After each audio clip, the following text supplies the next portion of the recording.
Welcome back to the 4 Chains and Top 5 Friday. Last week we did top 5 NBA players of all-time non-center. So today we're going to round it out and do the top 5 NBA centers of all time. Who are the NBA centers whose careers gave their teams the best chance to reach the finals and by extension bring home the trophy? So I'm going to put up on the screen here a list of the top 5s we have planned so far. And you just let me know in the comments which one you want to see next, or even better, if you have an idea as to what a different list would be that we have not thought of, please put those in the comments and you will get a shout out. Next week is top 5 US presidents. The shout out goes that to our friend Omar. Omar does not want us to share his top 5, so I will not do that, but it should be an interesting list. So let's just dive right into this week's list. Number 5, Hakeem Olajuwon. Now, this selection seems kind of unusual to me, at least. For one thing, there seems to be a consensus where Hakeem stands historically among centers. I would assume 90% of legitimate analysts have him at number 5, maybe 9% have him at number 4, and 1% tops have him anywhere else. But first, let me talk a little bit about what I mean by legitimate analysts, and I want to tread very lightly on this. I obviously recognize that, and I'm going to treat this goes for all sports. The players who played the game, they absolutely have a unique insight on their sport. They have a unique insight on particular players that they played with and against and observed. And, that's an insight that we cannot possibly replicate if you are not an NBA player. However, the fact remains that the problem with athlete analysts is that they also are more likely to put emotion and their own personal feelings in their analysis. My favorite analyst of all time is Charles Barkley. I understand that for some people he is their least favorite, and I get that. But, Charles Barkley has said an enormous amount of things that just seem really, really dumb, and I think it's motivated by emotion. There was this game in particular where it was the All-Star game, and they brought together a bunch of Hall of Fame players to pick their all-time team if they were going to play an All-Star game. And Chuck lucked out. He got the very first pick. So you're assuming, hey, he's going to pick Jordan. No, he picked Allen Iverson. Allen Iverson. That's right. Let it sink in. Now, anytime somebody criticizes Chuck, they think that, they're a Shaq guy. I am not taking Shaq's side. In fact, Shaq released his own version of what I'm doing, his GOAT pyramid, about 6 months ago. Kobe's death is very recent, so you can kind of forgive him putting Kobe very high on the list, but look a little closer. I'm going to put the list up. Look at where LeBron is on the tier below Kobe Bryant. Now, you would think that Shaq, after all these years, has forgiven Hakeem Olajuwon.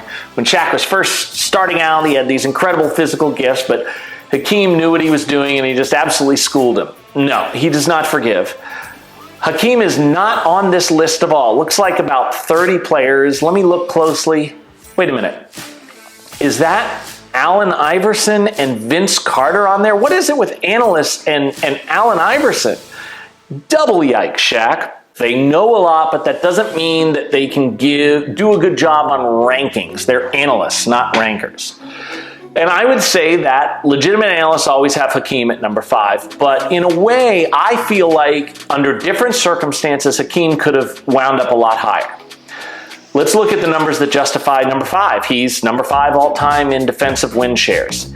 He is the all-time leader in blocks by a lot. I mean a ton. Now, when you see that, keep in mind that blocks weren't counted till the 73-74 season.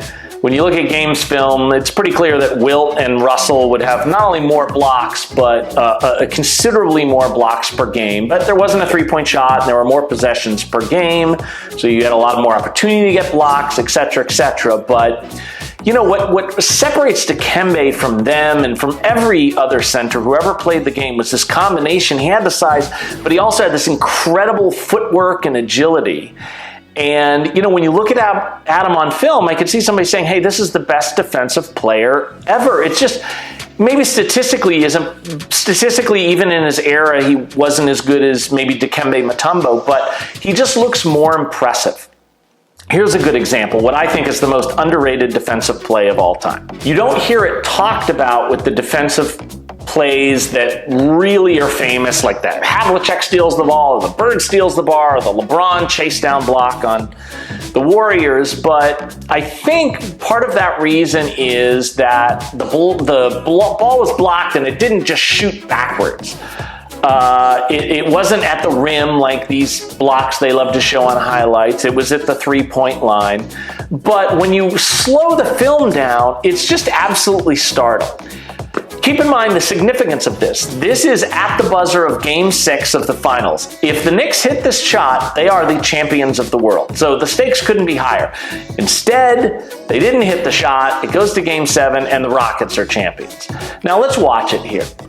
Hakeem is playing a guard. One thing to point out about Hakeem is he is the only center ever that you see consistently like run out on guards and the teams don't immediately say to themselves, oh, this is a big mismatch, let's take advantage of it. So he goes out on a guard, and when he blocked it, it wasn't necessarily just because of his height. Look at the agility, look at the stop on a dime and change of direction. I mean, it's absolutely startling. Name one other center that could do that block. But he wasn't just defense. He was impressive on offense. He had what most people feel is the second most unstoppable move ever, the dream shake. It looks better on film than Kareem's hook, but people consider it number 2 because it was just, he didn't quite hit it at the same degree, the same percentage that Kareem hit the hook, but boy, was it amazing. Hakeem averaged 24.4 points over his best 12 seasons. If you narrow it down even more to his best 4 peak season, it was 27 points. He's one of the few players who, and I mention this a lot in rankings, get better in the playoffs, especially with centers, because at that time you're almost always playing against another elite center. At Hakeem's peak, if you recall, if you're my age, they were actually having discussions about whether he was the best center ever to play the game. Now, that doesn't seem quite right in retrospect, but I know the reasons for it. There were 2 of these gigantic matchups against Hall of Fame centers. The first was against Patrick Ewing. It was the '94 finals, and Ewing was a great two-way player. Dream managed to hit half his shots against Ewing. But what was really crazy is Ewing seemed like he missed every shot. He wound up hitting 36, it's even hard to say, 36% shooting for a center is just crazy. But the second matchup was the following year, and I think this was his defining moment. It's the '95 Western Conference Finals versus David Robinson. David Robinson had scored more points over the last 2 seasons than any other player, and David Robinson was in the middle of a run where he would be an all-defensive player 8 times. David Robinson, in fact, won the MVP for that regular season, so it sounds like advantage Robinson, but it wasn't. Hakeem dominated him. Hakeem averaged 35.3 points on 56% shooting, but he did everything. 12.5 rebounds a game, 5 assists a game, and 4 blocks a game. Robinson was below him on all that stuff, but more importantly, Robinson only hit 44.9% of his shots. But here's why I think Hakeem actually could, under different circumstances, wind up even better. He grew up in Nigeria. He played other sports. He did not play a basketball game until he was 16. So he was behind the curve. He comes to the United States, plays for Houston, but had no experience, wound up averaging only 8 points a game his first year. He learned fast. He's a great athlete. He wound up the #1 pick in the draft in 1984. Was it a soft draft? No, Michael Jordan was picked behind him. But more importantly, it created what seemed like a dynasty. The previous year, the Rockets also had the #1 pick, and they picked Ralph Sampson. You don't remember Ralph Sampson, but at the time, people were talking about Ralph like they talked about Wilt. They thought he could be the next Wilt, and it kind of looked that way when he hit the pros. In 1985, he had 21.2 points and 16.6 rebounds in 1985. That's amazing. But after his third season, Sampson got injured. He never returned to form. And then there was like this period of time where Hakeem essentially was like, Kobe Bryant, like between Shaq and Paul Gasol and Phil Jackson coming in. I mean, like Kobe, he was still putting up good points, but his shot selection was not good. He was an inefficient scorer, just like Kobe, and his passing wasn't good enough, and it just wound up resulting into, every single year you're out by the first round of the playoffs. Then, the Rockets added three-point shooters to kind of protect the closing in on Hakeem, and Hakeem trusted it a little bit more, got the experience later in his career. He winds up winning Finals MVP and being talked about like the GOAT. But my thing about Hakeem is, even though he's clearly number 5, what would he have been if he would have been groomed early like the Williams sisters, or, in basketball like LeBron, or if Sampson stays healthy, or if the Rockets make better choices in terms of putting good people around Hakeem earlier after Sampson's injuries. Okay, let's get to number 4 and number 3. There's a virtual consensus Hakeem is number 5. I think actually there's a virtual consensus on who the 5 best centers of all time are. But there's a ton of debate in the top 4. I mean, all these experts have these centers tossed every which way and all over the place. And, it's a big debate. And we're going to start with the biggest of those debates. Perhaps the biggest debate in the history of sports in terms of comparing two players. The only comparison actually we dealt with last week in the LeBron versus Jordan debate. And that's obviously Wilt Chamberlain versus Bill Russell. Who's better? Well, we're discussing it now. I'll just tell you right now, I have these two in the next 2 slots. There's tons of people that have Wilt as the best center or the best player of all time, and the same thing for Russell. I'm going to tell you why I have them 4 and 3, but I'm also going to tell you why I could be wrong, that they could be higher or they could be out of the top 5 altogether. I'm going to discuss them both at the same time before I give you my exact ratings, but I'm going to start by focusing on Wilt. The argument for either of them being the most valuable players ever starts with defense. Statistically, they're the 2 best defensive players of all time. I mean, the gap between them two and other value is pretty large. You have to say they played before three-point era. They played in an area when the paint was just, if you watch game film, just absolutely congested. Like, literally the most valuable thing there could be on a team was a quality rim defender. So that might blow up their stats a little bit, but, why wasn't everybody having stats like that? Their skill sets did match the time for which they played. You look at game film, and because they didn't track blocks back then, but it appeared as though they're logging double-digit blocks, both of them, half the time. Wilt probably more than half the time. And in games where they didn't have 10 blocks, they're in the 6 to 9 block game, which would seem incredible these days. We're going to start with Wilt because his offensive numbers are just so out there. Even the casual fan knows Wilt scored 100 points in a game. He averaged 50 points in a game for an entire season, and then later in a different season, he led the NBA in assists. Absolutely crazy. You combine that with the fact that he's one of the 2 best defensive players ever, and, it just seems like there can't be any sort of comparison. Now, the thing is, they didn't track blocks, and an even bigger argument for Wilt being the GOAT is what things would look like if they did. I don't know why nobody's really looked into this, because it results in such a startling number that it just blows everybody's mind. I think it's going to. In the history of the NBA, the rarest accomplishment is a quadruple double. It has only been done 4 times. Of course, Wilt didn't have that opportunity. But what if he did? In a 2-year span, Wilt had more than twice as many triple-doubles, 53. He had 53 triple-doubles in 2 years.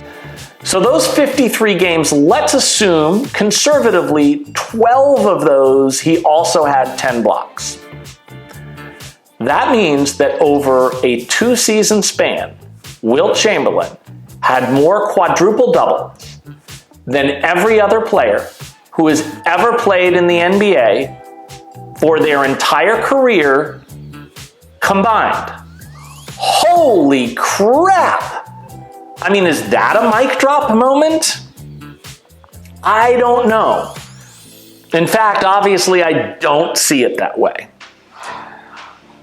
Everybody knows that Wilt has the most points in a game with 100. What is far less known is that he has the record for rebounds in a game with, listen to this, 55. 55 rebounds. But you know, I think the 55 rebounds on the surface is more impressive than the 100 points. Because he got the 100 points against a terrible New York Knicks team that just flat out couldn't stop him. So, obviously.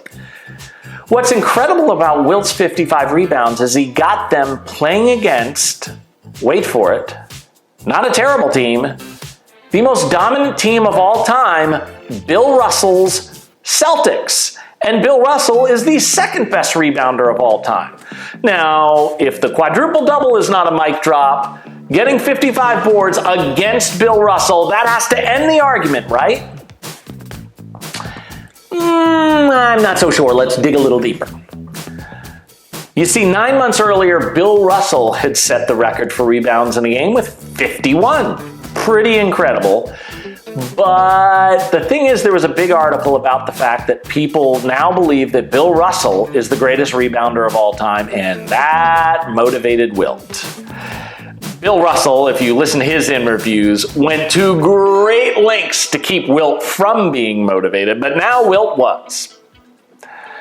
Wilt decides he's going to beat the record and do it against Russell to end the debate. And you know what, it worked. The debate doesn't seem to exist anymore.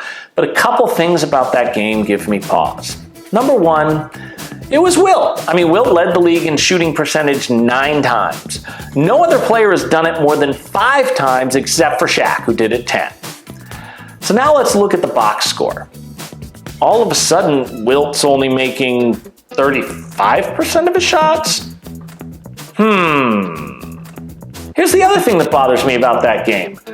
Wilt's team lost to the Celtics. It seems inconceivable that a team could lose when one of their players had 55 rebounds. But it also seems more inconceivable that a player could intentionally miss shots and sacrifice a victory to break an individual record. But, you know, I think that's what happened here. Why? Well, there are a ton of interviews with players who were just convinced because they saw him. And most of these players were Wilt's teammates. That Wilt was happy if he had a good game, if his statistics were good, even if his team lost. That's bad mojo. That is bad mojo. Now, you could certainly counter with the fact that Wilt has more win shares than Michael Jordan. So he contributed to a lot of wins, and he did. I mean, he's third all-time in win shares behind LeBron and Kareem. It's a team sport. So, you know, these people who are like, oh, Russell won 11, Wilt won 2, that's it, nothing else matters, Russell's better. That's just not sufficient. That is weak logic. Like I said in the previous video, Robert Horry is not better than Charles Barkley. In the regular season, Wilt averaged 30.1 points a game. Incredible, twice as much as Russell. That obviously buys you a lot of postseason opportunities, but in the finals, Wilt only averaged 18.6 points. We mentioned Shaq was the only person to lead the league in shooting percentage more than Wilt, and Shaq is the person who most resembles Wilt when you adjust just their offense for the era. But Shaq's points per game went up in the finals. Russell increased his scoring average against Wilt, but Wilt's went down versus Russell's. I'm not denying that Wilt is the most physically gifted player in the history of the NBA. He's the only center ever to be the fastest player in the league line to line. To be the largest player in the league and the fastest player in the league is just mind-boggling. He was an NCAA elite track athlete. He could jump and he could run like nobody. He never went to practice for track, but he just dominated the meets. He's widely believed to be the best volleyball player. Arnold Schwarzenegger would always have these famous athletes lift weights with him when he was in his 7-time Mr. Olympia phase. He said the only person he ever worked out with that was stronger than Wilt was Bruno Sammartino. But Bruno Sammartino's a foot shorter than Wilt, so he's got just a lot less distance to push those weights. Wilt did tricep extensions with 180 pounds and could bench press 600 pounds. The thing is, it's just everybody knows it's galvanizing to a team to have a player to just go above and beyond his ability to make sure a team wins.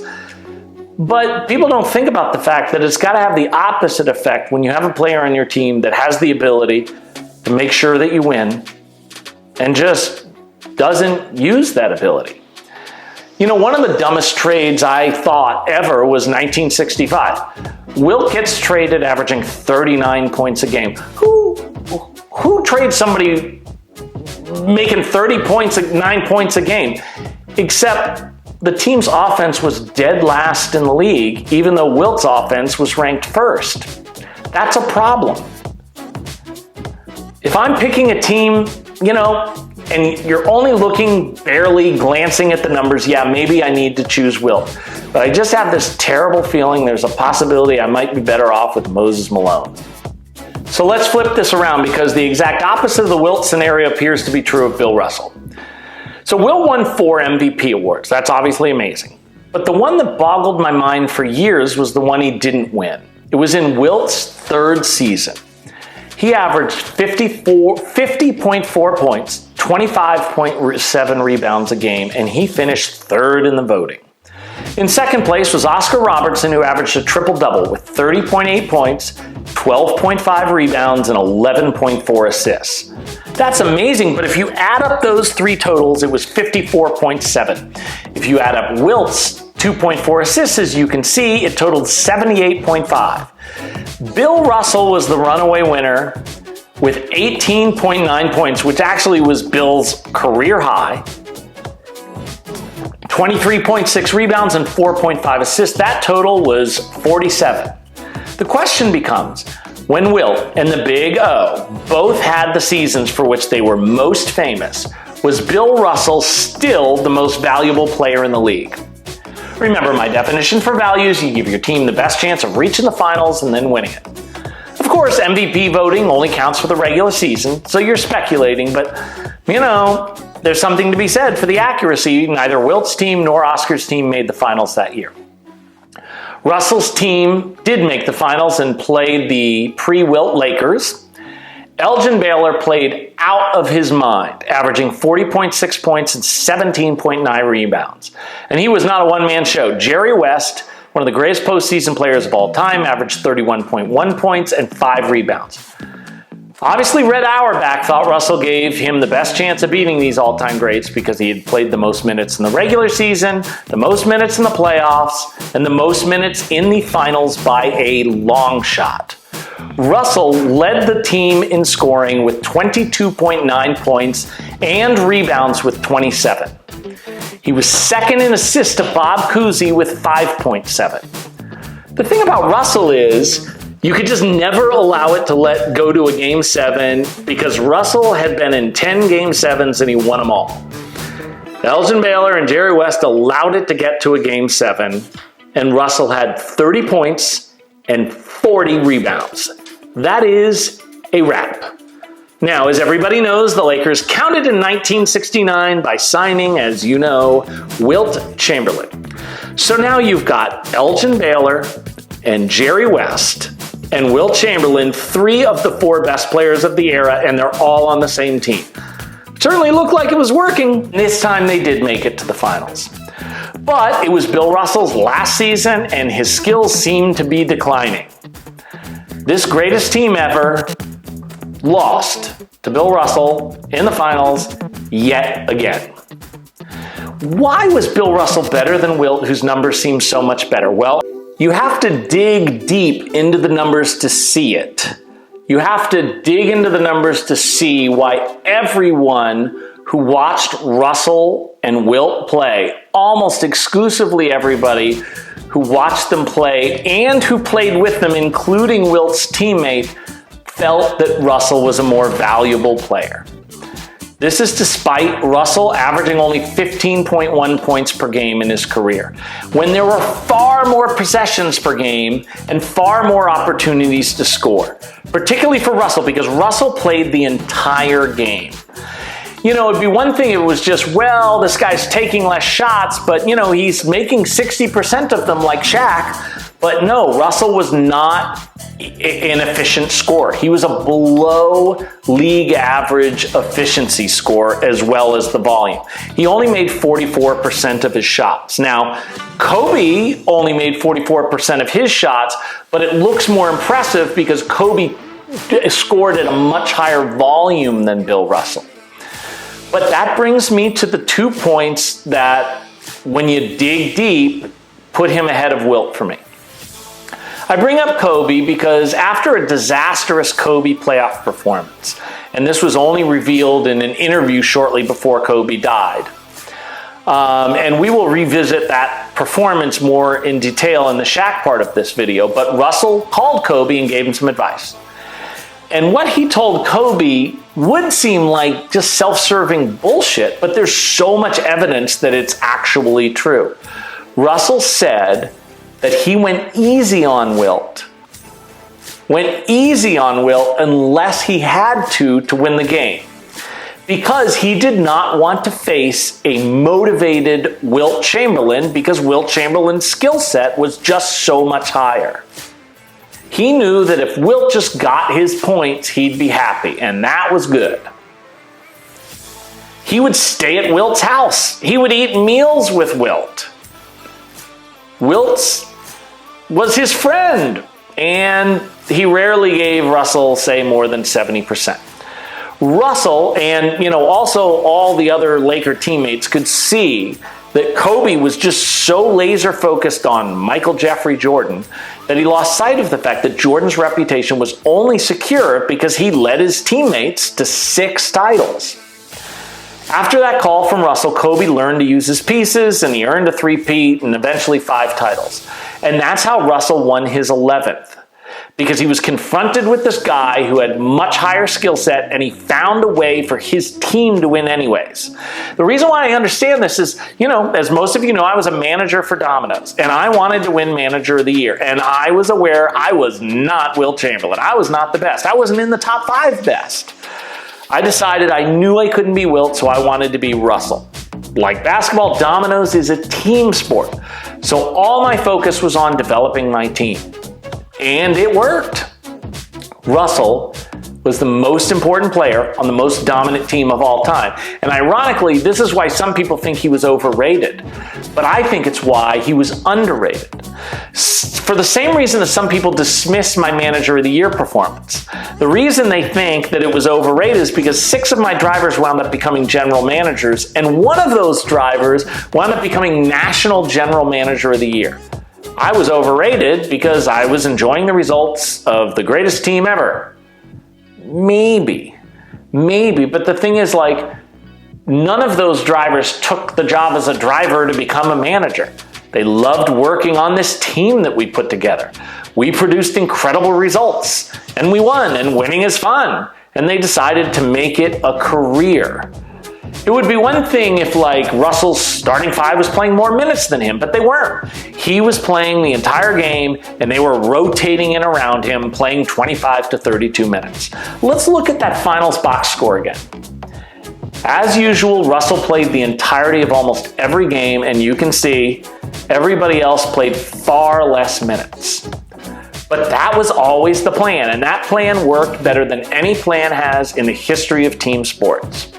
When Russell was injured, his teams played at a pace to win 20 less games a season. Wilt's stats might look better on the surface, but it didn't translate into incredible team stats. Russell's less attractive stats turned into better offensive stats than Wilt's teams. Russell inspired his team. Wilt once lost a game by purposely missing shots so he could set an individual record. Yeah, given this decision, I'll take Russell. Okay, number 2, Shaquille O'Neal. I think Shaq Daddy is underrated, and my reasons seem to fly in the face of all the knee-jerk analysis out there, but hear me out. The standard take on Big Diesel is that he's the 3rd or 4th best center ever, but if he could have maybe kept Kobe and him together, they would have won 8 rings, and now all of a sudden, Shaq's the best center ever. The other standard take is that the Big Aristotle, an ironic nickname given how un-Aristotle his GOAT pyramid is, that if he played today, he wouldn't have been a top 5 guy because of the modern rules. Okay, I disagree with both standard takes. But let's first talk about what's put him in the 3rd or 4th position in most people's minds, and the 2nd in mine. Well, we already pointed out he's the only person to lead the league in field goal percentage more times than Wilt. We also mentioned in last week's video that although Kobe had this incredible reputation for stepping it up in the playoffs when it counted, Kobe had exactly 0 seasons where he had hit more than half his shots in the playoffs. Now in the playoffs, it's harder. You're facing only playoff teams, but 16 times Shaq made more than half his shots in the playoffs. That is obviously number 1 all time. 2nd is Kareem at 13. In fact, that's Shaq's legacy. He had an enormous amount of great regular seasons, and then, particularly in his prime, he got better in the playoffs. And then, in the finals, he got even better. All 3 times Shaq and Kobe played in the finals, Shaq won the MVP, and there was absolutely no controversy about it at the time. At the beginning of Shaq's career in Orlando, he did not have the experience to deal with Hakeem, and he had some matchup problems here, but once his experience combined with his physical gifts, he just basically could not be stopped. In his first 11 seasons, Superman averaged 27.5 points and 12 rebounds. Nobody had more points and rebounds combined during that time. But Shaq combined the volume contributions by being the most efficient scorer in the game. That combination is incredibly rare and just absolutely deadly. I heard one analysis where somebody was saying Shaq Fu wasn't the shot blocker that the other great centers were, but over those 11 years, he averaged 2.6 blocks a game. That is 3rd behind only Dikembe Mutombo and Hakeem, but it's kind of deceptive because people took less shots in the paint against Shaq than even those 2 players. Shaq averaged more rebounds and points in the playoffs, and when he got to the finals, he averaged even more. He averaged 28.8 points and 13.1 rebounds in the finals. So with how amazing that is, why do I think he could have been even better? Well, let's deal with the belief that Shaq was hurt because Kobe and him broke up. That seems to make sense. I mean, Kobe was a great player, and those Laker teams were the best teams that Shaq ever played for. However, I think he might have been better off if things could have worked out with Orlando. Nobody remembers Penny Hardaway, but Penny Anthony Hardaway played with Shaq, and when he did, he looked like a potential GOAT. He was dishing out 7 assists a game, something Kobe never did, and his field goal percentage was well over 50%. That's something Kobe never did. Orlando offered Shaq 8 years, $115 million when he became eligible for free agency. But a poll in Orlando showed over 90% of fans felt Shaq was not worth that kind of money. Shaq was understandably hurt, and when the Lakers tagged $5 million more under that same offer, Big Diesel went where he was wanted. The fans in Orlando were wrong.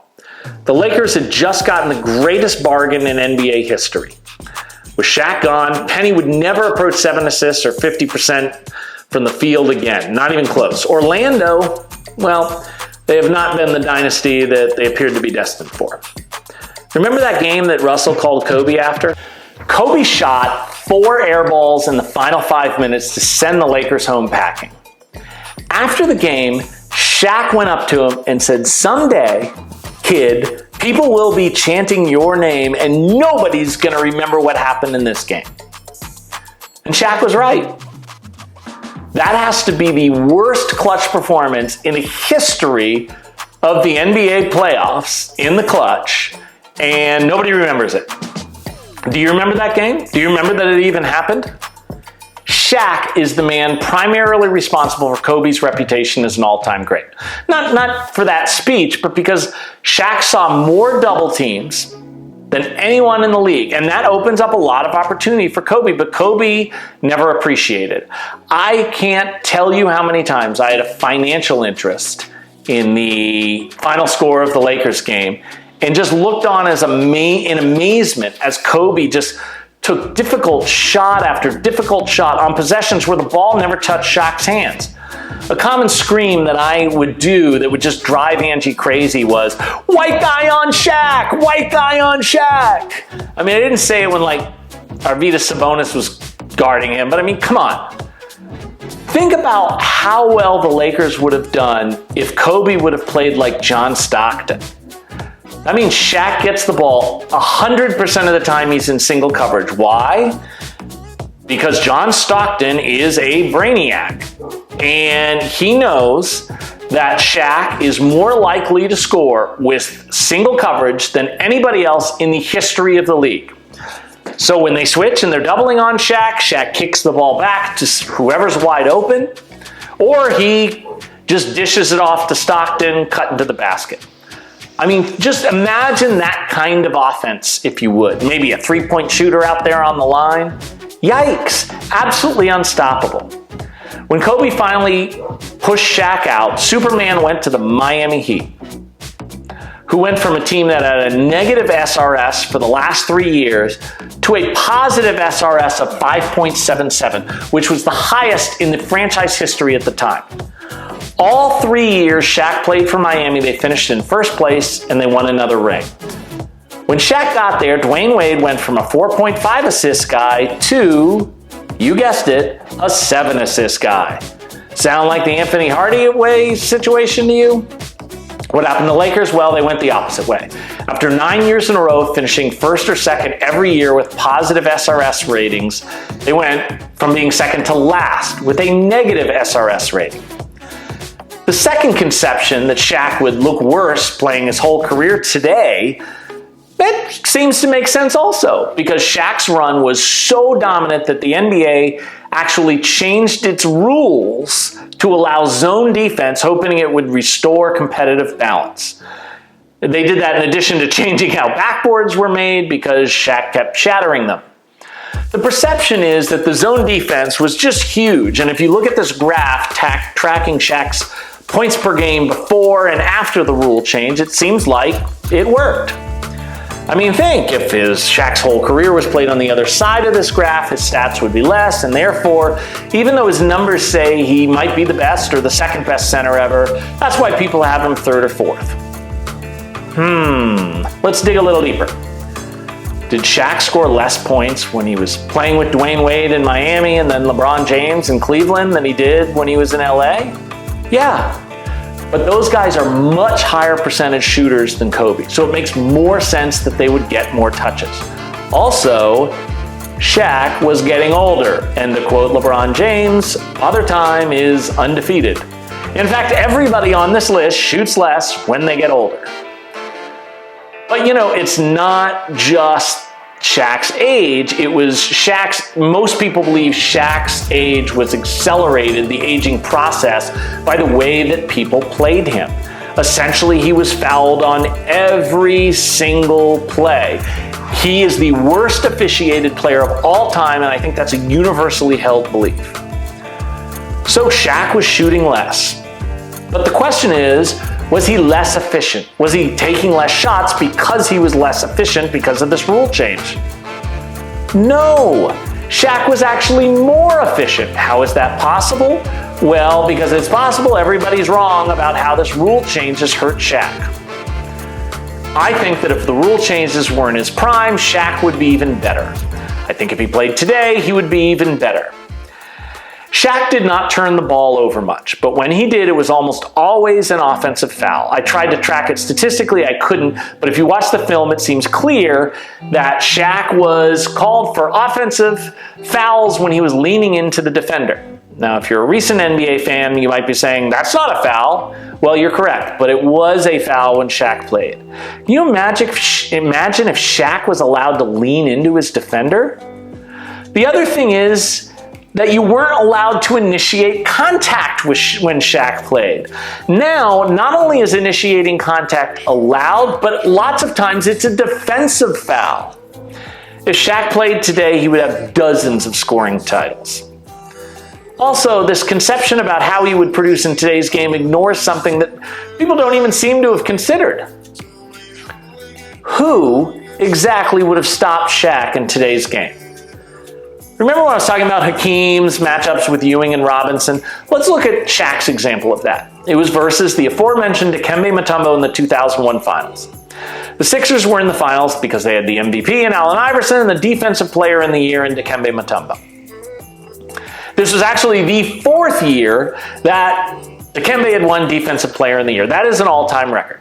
So one would assume Shaq's stats would drop off in the finals. Nope. Against the most award-winning defensive player ever, Shaq dropped 44 points and 20 rebounds in Game 1. It only went 5 games. Shaq averaged 33 points and 16 rebounds and shot 57.3% against Hakeem. You want to know why Shaq was called the Diesel? He was 7'1", 340 pounds. So for those experts that think that somebody today would stop the Diesel, even though Dikembe couldn't, I would love to know exactly who that would be. Who would stop him? Okay, here we are at the number 1 position. Not a lot of suspense here, far less digging. I'll just give you the explanation why. Here's one way of putting it. Want to give your friends an easy trivia question that they'll miss? Ask them which player has won the most NBA MVP awards. They're going to guess Jordan. They might guess Russell. The answer is Kareem, as you can see. In addition to that, Cap also had 3 NCAA titles. He threw that in with 6 NBA titles and 6 MVPs. If you eliminate the 7 that Barry Bonds won, which you should because 4 of those he won by cheating, Kareem is number 2 all-time in any sport, just below Wayne Gretzky. Kareem is number 1 all-time in win shares among centers, and he's number 2 all-time to LeBron for any player at any position.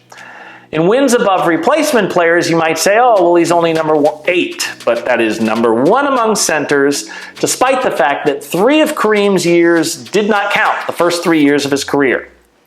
How did he do those 3 years? Well, 2 of those 3, he was named the most valuable player in the league.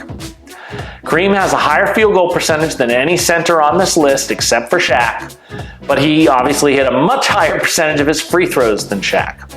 Shaq seems to be a more efficient player at his peak, but Kareem obviously played with better teams, and in the end, Kareem has more titles, more MVPs, more points, more rebounds, and that leads to more win shares, and let's just face it, Airplane was a much better movie than Blue Chips, and that makes Kareem the greatest center to ever play in the NBA. Let me know if you disagree. Let me know if you agree.